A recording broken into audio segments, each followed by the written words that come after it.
Okay, we're good to go? All righty, good morning. Good morning.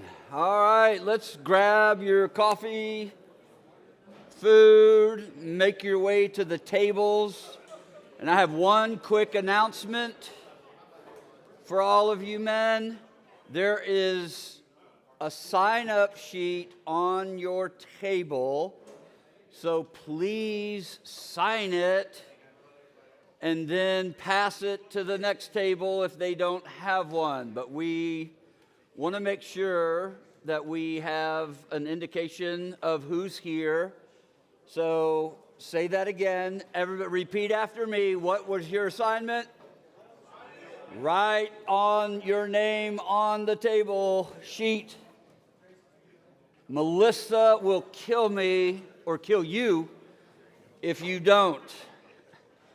All right, well, welcome to our Tuesday morning men's Bible study. My name is Pete Hatton. I am one of the pastors here. We're glad you're with us. We're going through the book of Ecclesiastes, and I will just say this up front. There is no other book of the Bible that I have studied that requires more study to try to figure out what he's trying to say.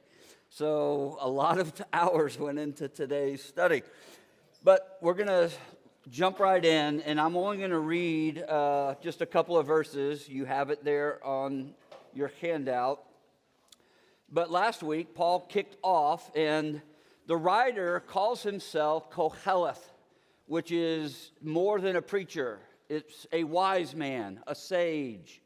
And some believe that Solomon is the one who wrote it. I don't know if he did or not. It's not completely clear. But this book is about Koheleth's quest to find meaning in life. And the reason why he is on this quest is because he's actually lamenting the fact that Eden is lost. What God created is now wrecked. It's in ruins. When he looks at all of life that is lived under the sun, in chapter 1, verse 2, he concludes, vanity of vanities, all is vanity. And because this is his conclusion, he asks a question in verse 3 of chapter 1. What does man gain by all of the toil at which he toils under the sun? If nothing is gained, then what's the point of life? If everything is meaningless, then can we find meaning under the sun? Now, the Hebrew word for vanity is the word hevel, which means many things. It's used 38 times in this book, and it has many meanings, and one of the dangers is assigning one meaning to it every single time. I would argue that life when Eden is lost is hevel, means what? Everything is wore out and tired. Everything is fleeting. It's fading. Everything is absurd.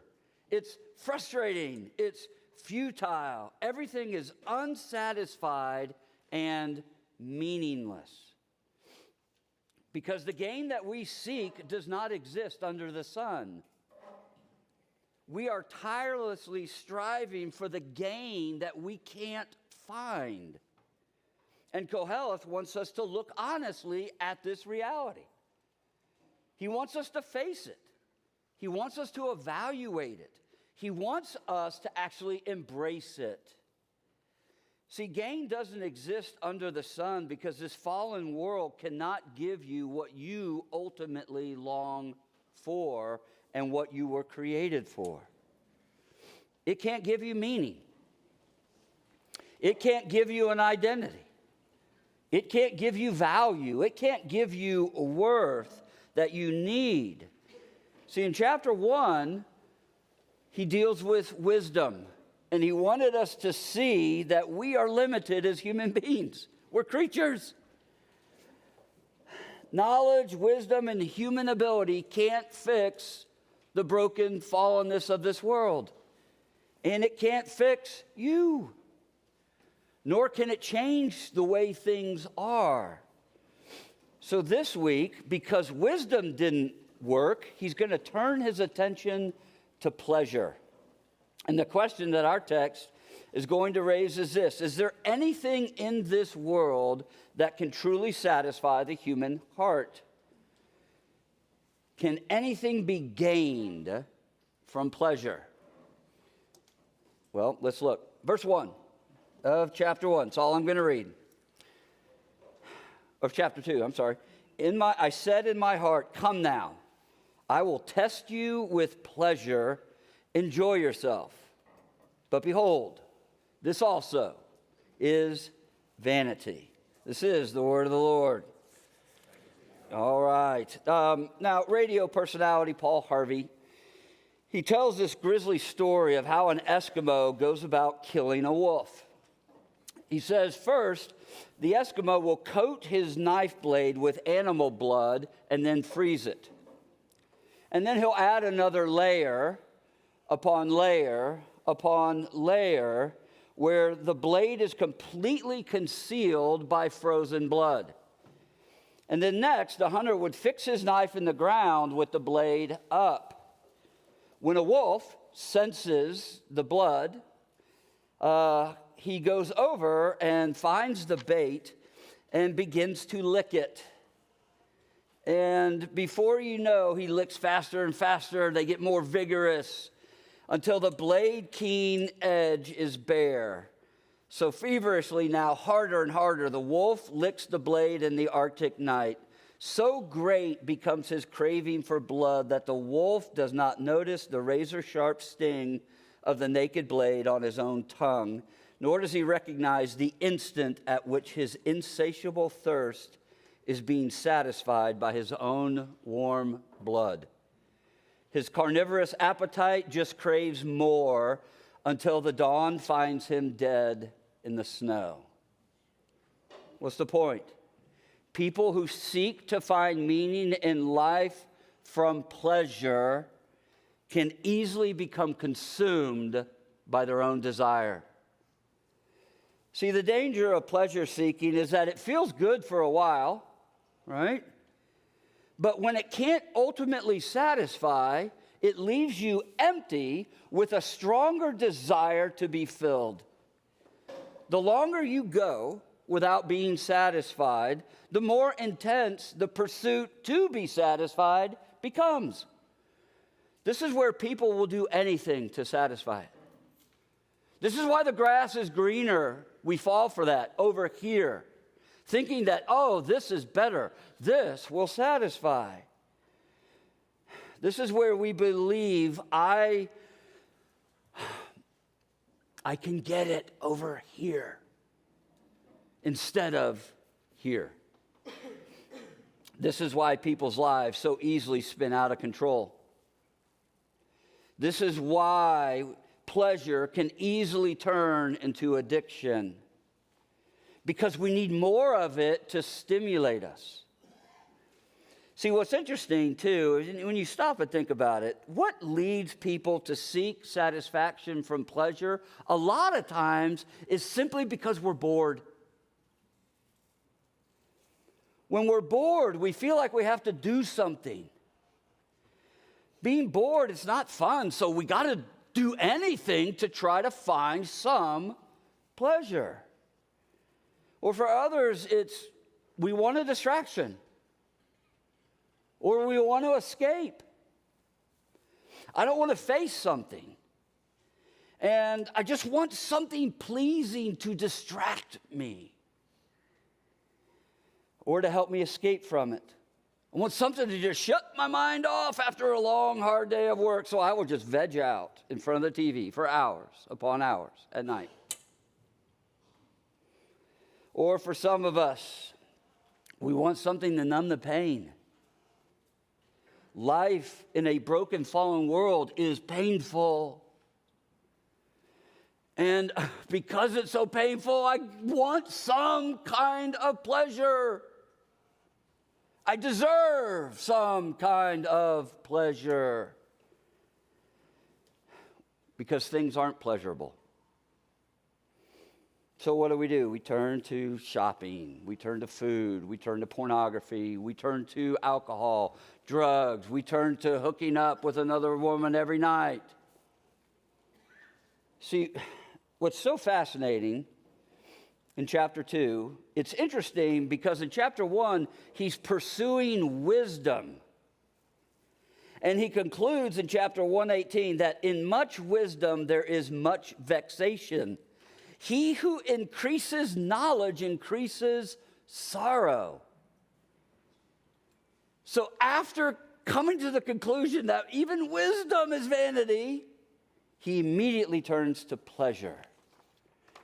After he experiences the frustration and the pain that wisdom is hevel, the very next pursuit to find meaning and gain is from pleasure. Look at chapter 2, verse 1. I said in my heart, come now, I will test you with pleasure. Enjoy yourself.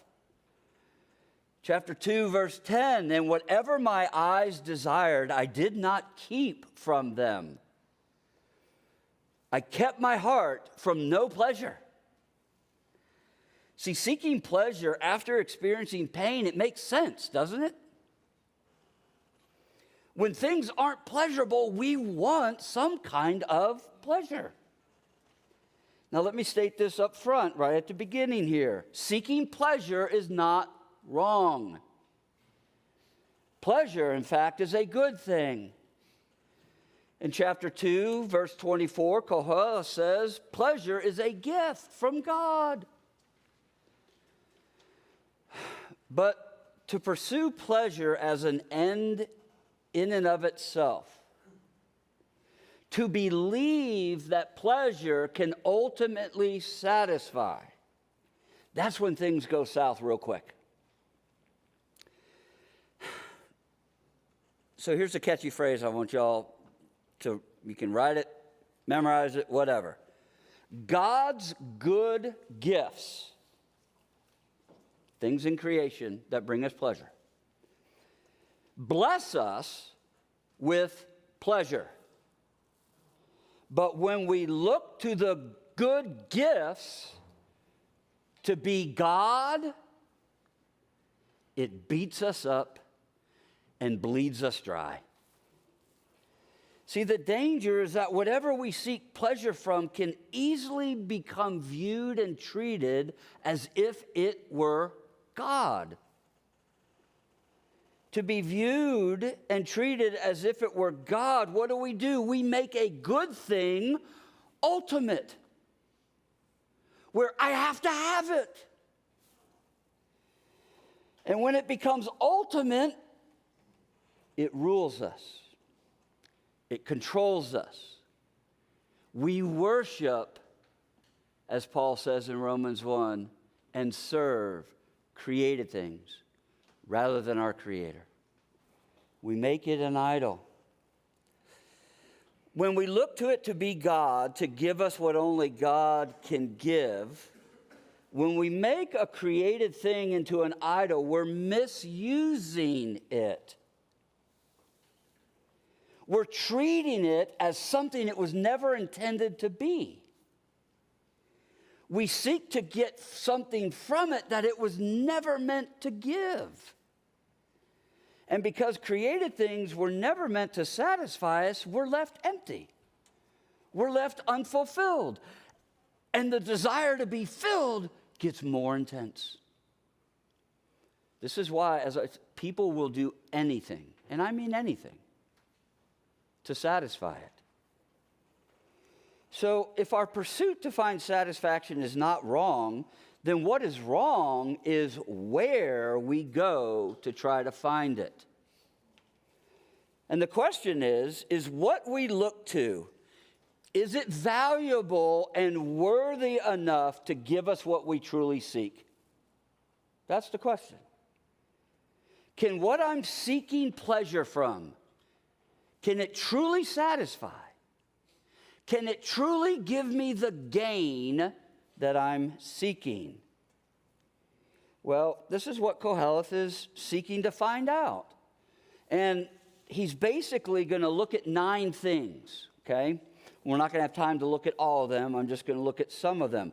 But 9 things that people have always looked to try to gain some type of pleasure from laughter, from alcohol, from art, from nature, from money or possessions, music, sex, affirmation, and work. As I said, we don't have time to look at all these, so I'm going to just pick a couple. Let's start with laughter, okay? First, what folk wisdom says what? Laughter is good medicine, right? Laughter, it's a wonderful gift from God that can bless us. When I did campus ministry at Baylor, my brother planted Redeemer Presbyterian Church in Waco, and after 2 years of planning that church, I finally was like, okay, dude, pull the cork out, man. You're so uptight. You got to learn to have fun again. And then after campus ministry, I planted a church in Edmond, and 2 years into it, I looked at my wife, and I'm like, I got to pull the cork out. I don't know how to have fun anymore. Laughter can be a good medicine, a good remedy that we all need. It can bless us, but it cannot fully heal us. It can't heal us from what's broken in our lives. Proverbs 14:13 says this, even in laughter, the heart may ache. This is why Koheleth in chapter 2, verse 2 said of laughter, it's mad. He knows that a good gift can be abused. He knows that laughter can become a tool for folly. We can use laughter to make fun of people. We tell jokes at other people's expense. We join in and laugh at other people when we should be standing up for them. We laugh at vulgarity and make light of some things that should shame us. Laughter can also be used as a cover-up, can't it? To mask and hide what's really going on in your life. We can use laughter as an escape. Didn't we see this with Robin Williams? One of the most talented comedians of our generation. When he couldn't find meaning in life, he used laughter as a cover-up and committed suicide. Laughter can bless us, but it can also beat us up and bleed us dry. Second, what about alcohol? Verse 3. I searched my heart, how to cheer my body with wine, my heart still guiding me with wisdom, and how to lay hold of folly, till I might see what was good for the children of man to do under heaven during the few days of their life. Alcohol is a good gift. Sadly, I had a seminary professor will go to his grave believing that Jesus turned water into unfermented grape juice.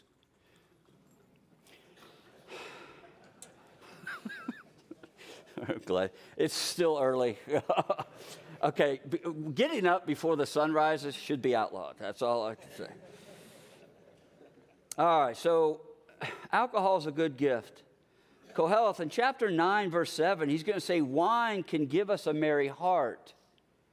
In chapter 10, verse 19, he says, wine gladdens life. Now, some scholars, they believe that he's only a connoisseur here, just a moderate connoisseur, that he never got drunk because he says, my heart still guided me with wisdom. But if you are seeking pleasure to the fullest and have at it, basically is what he says, then I find it hard to believe that he never got drunk in order to truly test the pleasure of alcohol, to see what it would do to him. But either way, what's his point? Is that neither the moderate connoisseur nor the drunkard can find true gain in the glass. The pleasure and enjoyment of alcohol, it can bless us, but it can also beat us up and bleed us dry. Third, how I'm going to do this, I'm going to combine art, nature, money, and possessions together because it's fascinating what Koheleth is doing here. In verses 4 through 8, look there. I made great works. I built houses, planted vineyards for myself. I made myself gardens and parks and planted in them all kinds of fruit trees. I made myself pools from which to water the forest of growing trees. I bought male and female servants, had slaves who were born in my house. I also had great possessions of herds and flocks, more than any who had ever been before me in Jerusalem. I also gathered to myself silver and gold and the treasure of kings and princesses. So there's two things I want you to notice here. Notice how the focus is on I. I bought, I did, I built, I. All of his grandiose buildings, gardens, parks, he builds for himself to enjoy. He seeks to gain personal pleasure from them. And I like how one commentator said this: his purpose is self-pleasure. It's not philanthropy. And then the second thing I want you to notice, you can't miss what he's alluding to here. Creating grandiose things, gardens, planting all kinds of fruit trees. Sounds familiar, doesn't it? He's trying to create paradise. He's trying to create Eden. And yet in verse 11, then I considered all that my hands had done and the toil I had expended in doing it, and behold, all was vanity, a striving after the wind. There was nothing to be gained under the sun. All of these things are good, but they bring no lasting, satisfying gain. And when we misuse them to try to be God, it beats us up and it bleeds us dry. Sex. God made us sexual beings, and he intends us to enjoy sex in the right context. Marriage between one man and one woman is God's intent, not only so that we could express and satisfy our sexual desires, but also to be a place to protect us from sexual immorality. Now, it is believed that Solomon also wrote the Song of Songs, which is about the pleasures of a husband and wife sexually. It's so graphic, it'll make you blush. Proverbs 5, Solomon, he's writing as a father, giving wisdom to a son. And listen to what he says: be intoxicated with each other's lovemaking. He's commanding married couples, be intoxicated with making love to your spouse. And then he commands them, drink of it, be filled with it, be captivated by it. So there's no way you can conclude that God did not intend sex to be pleasurable. There's no way. And I know this is hard for some of us to believe, but God actually takes delight in a married couple having sex. But even when sex is biblically done in marriage, it's not the end all. Sex is great. It's designed by God to be pleasurable, but it's not the lasting gain that will truly satisfy us. Now, don't forget, the same man who wrote the Song of Songs, if it was Solomon, he also had 700 wives and 300 concubines. Holy cows. No one could out-brag Solomon in the locker room. Right? Nobody. If he wanted to be with a different woman every night, it would take him over 2.5 years to do it. Think about that. Some of y'all are like, yeah, think about that. I mean, He had 1,000 different women from all over the world at his disposal who would please him in any way he wanted to be pleased. And what's interesting is that in 1 Kings 11, it's the women that led to Solomon's downfall, right? The pleasure of all these women turned his heart away from God towards idols. And that's why the kingdom divided, just like his heart was divided. See, sex is a good gift that can bless us in the proper context. But man, it beats us up and it bleeds us dry when we look to it to satisfy our deepest heart's longing. Here, yeah, we don't have time to look at affirmation and work. Gosh. Let's just, work is work. That's all it is. It's a vocation. Your job is your job. Don't elevate it to try to find meaning and identity from it. So, I'm a lawyer, I'm a doctor, I'm this, I'm that, I'm better than you is basically what we're looking for. We're looking for the affirmation from what we do to try to fill us. And it can't. It's a good gift. But when we make it ultimate, it beats us up and bleeds us dry. So, all right, how do we handle these 9 things rightly then? Look at verses 24 through 25.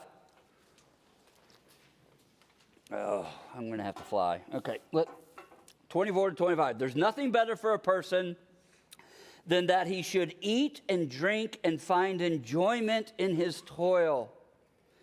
This also I saw is from the hand of God, for apart from him, who can eat and who can have enjoyment? So here, we handle these created things rightly when we view them as gifts, not as God. They're gifts from God. So don't view them and treat them as if they are God, as if they can ultimately satisfy. See, created things were intended for our good, but they were never intended to give us the gain that we seek. Which means we need eternal pleasures that come from above the sun. We need what David says in Psalm 16, verse 11, you made known to me the path of life. And what is it? That in your presence, having your favor and delight is fullness of joy.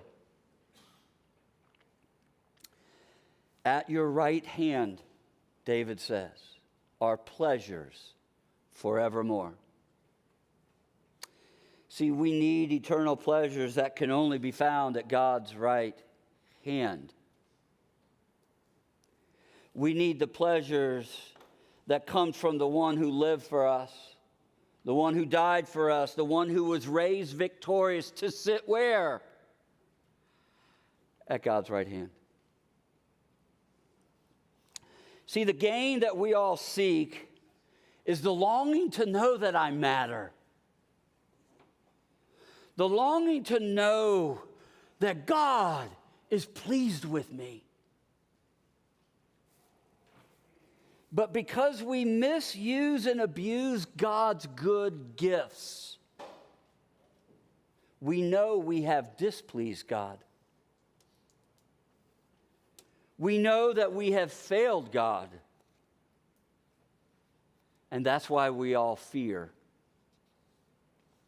See, we do not rest secure in God's love, so we chase after hevel. trying to save ourselves from a meaningless existence with meaningless things. And because we do this, Jesus left God's right hand to rescue us. And here's the way I want you to think about it, because I got to wrap it up. Because we have misused and abused God's good gifts, we fear that God's presence is now threatened with us. And it is.